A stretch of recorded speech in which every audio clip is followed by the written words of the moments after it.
Episode की शुरुआत में हम देखते हैं कि शाओ उसे यही बताने लग जाती है कि जो सेक्ट मास्टर ली थे ना वो काफी स्ट्रांग थे। उन्होंने अपनी इसी पावर का इस्तेमाल दूसरे लोगों के साथ मुकाबला करने के लिए किया। उन्हें और ज्यादा स्ट्रांग बनना था, तो स्ट्रांग बनने के लिए वो किसी और ही जगह पर चले जाते हैं। तो पीछे से जो डिप्टी सेक्ट मास्टर थे उनका नाम है जी, और वो उन्होंने सारी जिम्मेदारियां संभाल ली थी। लो यंग सेक्ट मास्टर जी के बारे में और जानना चाहता था, तो वो ये बताने लग जाती है कि वो उसके डिसिपल है और अच्छे से सारी जिम्मेदारियों को संभाल रहे हैं। जिस पर लुयक उसे कहने लग जाता है कि फिलहाल उनकी हालत कैसी है। तो इस पर शाओ उसे ये बताने लग जाती है कि उनके जो डिसिपल्स हैं वो भी अब काफी बड़े लेवल तक पहुंच चुके हैं।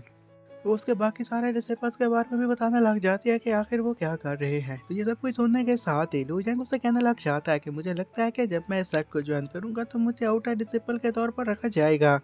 फिर वो शाओ से ये भी पूछने लग जाता है कि क्या तुम्हारे सेक्ट में कोई ऐसी जगह है जहाँ पर जाने के बाद मैं अपने कल्टीवेशन के लेवल को बढ़ा सकता हूँ।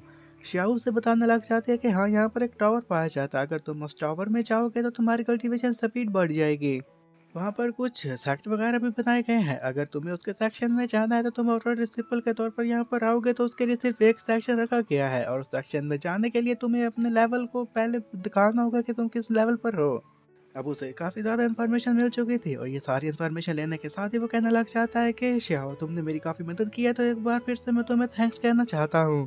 फिर यांग उसे ये भी कहने लग जाता है कि तुम्हारे सेक्ट और ब्लड सेक्ट और शॉर्ट सेक्ट आपस में क्या रिश्ता है, क्या उन दोनों के रिश्ते खराब तो नहीं है। जिस पर वो बताने लग जाती है कि तुम इसके बारे में क्यों जान रहे हो, क्या तुम्हारा किसी के साथ पंगा तो नहीं है।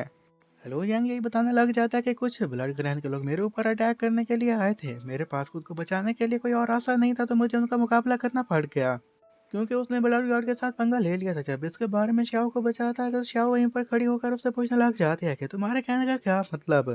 हेलो यांग कहने लग जाता है कि मुझे पता था कि वो ब्लड गॉड है, अगर तुम्हारे और उनके रिलेशनशिप सही है तो क्या मैं मुसीबत में हूँ, क्या तुम्हारे साइड के लोग मुझे उसके हवाले कर देंगे। शाह उसे कहने लग जाती है कि नहीं, ऐसी बात नहीं, हम तुम्हें उसके हवाले तो नहीं करेंगे, लेकिन तुम्हें इसके बारे में मुझे पहले बताना चाहिए था। हम सैक की तरफ आगे जा रहे हैं, अगर रास्ते में उन लोगों ने हमारे ऊपर अटैक कर दिया तो हम उनका मुकाबला नहीं कर पाएंगे, क्योंकि उनके सामने हम काफ़ी वीक हैं।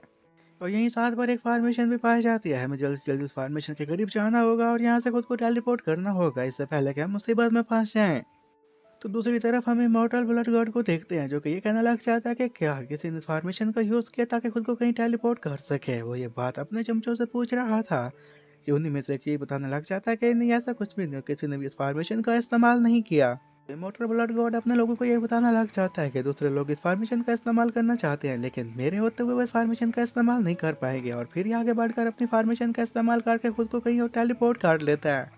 तो उधर हम लू जैंग और शाओ को देखते हैं, जैसे ही वो दूसरी जगह पर पहुंचे थे कि तभी उन्हें एहसास होता है कि यहाँ पर कोई इमॉर्टल गॉड आ रहा है, और एक इमॉर्टल गॉड उनकी तरफ आगे बढ़ रहा था। जैसे ही उसने उसे देखा था तो ये कहने लग जाती है कि ये तो हमारे साथ एक डिसिपल है, और ये तो सेकंड लेवल ऑफ निर्वाणा तक पहुंचे हुए हैं। अब वो उनके करीब आ जाता है, और हानि ये सब कुछ देखने के साथ ही ये कहने लग जाता है कि ये लड़का कौन है, क्योंकि वो काफी ज्यादा जेलसी फील कर रहा था, क्योंकि लू यांग ने शाओ का हाथ पकड़ा हुआ था। जिस पर लू यांग यही बताने लग जाता है कि मैं आउटर डिसिपल के तौर पर इस साइट को ज्वाइन करने वाला हूँ। तो वो कहता है अच्छा, तो तुम एक आउटर डिसिपल हो। और फिर वो श्याओ को ये कहने लग जाता है कि श्याओ, मैंने सुना था कि लू जांग तुम्हारा पीछा कर रहा था, फिर उसका क्या बना। तो श्याओ से ये बताने लग जाती है कि असल में उसने मेरे ऊपर अटैक किया था, मेरी हालत काफ़ी ज़्यादा ख़राब हो गई थी, और तभी लू जंग ने मेरी हेल्प की। लू जंग उसके इतने ज़्यादा करीब को देखने के साथ ही इसी के ध्यान को भी अभी उस आ जाता है, उसके ऊपर अटैक कर देता है और कहता है कि तुम इससे दूर रहो, तुम इससे ज़्यादा करीब मत जाओ। के बीच में श्याओ आ जाती है और वो ये कहने लग जाती है कि हाँ, तुम गलत समझ रहे हो, इसने मेरी मदद करने की कोशिश की थी, अगर ये मदद ना करता तो मैं मर ही जाती। तो हान तो ये सुनने के साथ ही हैरान हो गया था, और वो ये कहने लग जाता है कि इसके पास ये तकनीक कहाँ से आ गई जिसकी वजह से बाजुन को ख़त्म किया जा सकता है। आगे से श्याओ से ये बताने लग जाती है कि ये तो शॉर्ट सेट से यहाँ पर आया है, और ये ग्रैंड मास्टर का डिसेबल भी है। ग्रैंड मास्टर ने इसे कोई स्किल्स भी सिखाई हैं, जो इसने मुझे सिखाई, तो मुझे मालूम हो गया कि हाँ, ये सच बोल रहा है। और हान उसे ये कहने लग जाता है कि वेल, मुझे अभी भी तुम्हारी बातों पर यकीन नहीं आ रहा, हो सकता है कि तुम झूठ भी बोल रहे हो। जिस पर लो यांग उसे कहने लग जाता है कि नहीं, ऐसी बात नहीं है, तुम्हें अगर लगता है कि मैं झूठ बोल रहा हूँ तो मेरे पास इसके लिए एक टोकन भी है, लेकिन मैं जाकर डिप्टी सेक्ट मास्टर को दिखा सकता हूँ या फिर सेक्ट लीडर को दिखा सकता हूँ, तुम्हें वो मैं नहीं दिखाऊंगा। और शाओ भी हान को ये कहने लग जाती है कि तुम्हें ज़्यादा परेशान होने की ज़रूरत नहीं है, जैसे ही ये सेक्ट के अंदर पहुंच जाएगा तो मास्टर इसे देखने के साथ ही पहचान लेगा कि ये झूठ बोल रहा है या फिर सच बोल रहा है। तो हान ये सुनने के साथ ही अब खामोश हो जाता है, और फिर ये कहने लग जाता है कि मुझे लगता है कि इमॉर्टल गॉड यहाँ पर आ रहा है। तो शाओ से कहने लग जाती है कि अगर वो यहाँ पर आएगा तो तुम्हें लगता है कि तुम उसका मुकाबला कर पाओगे। तो हान उसे कहने लग जाता है कि तुम्हें फिक्र करने की जरूरत नहीं है, मैं हूं ना, मैं उसका मुकाबला कर लूंगा।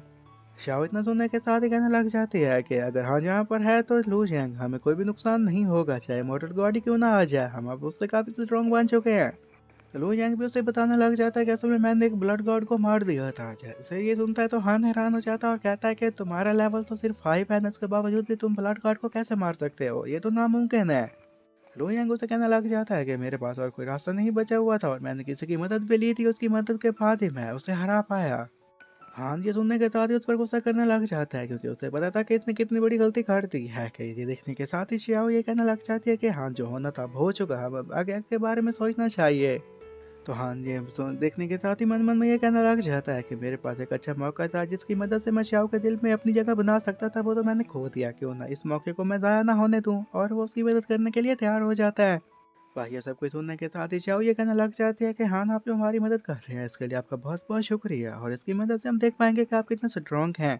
कि इतने में वहाँ पर इमॉर्टल ब्लड गॉड भी आ गया था और आते साथ ही हान को ये कहने लग जाता है कि हान, लू जियांग और मेरे दरमियान ये सारा लफड़ा है, तो तुम इससे दूर ही रहो तो तुम्हारे लिए अच्छा होगा। तो हान उसे कहने लग जाता है कि अगर मैं इस मामले में पढ़ना चाहूँ तो फिर तुम मेरा क्या कुछ बिगाड़ लोगे, और इसी के साथ ही मुस्कुराना भी शुरू कर देता है। इमॉर्टल गार्ड उसे मुस्कुराता देखता साथ ही काफी ज्यादा गुस्से में आ गया था और यहीं पर यह एपिसोड खत्म हो जाता है।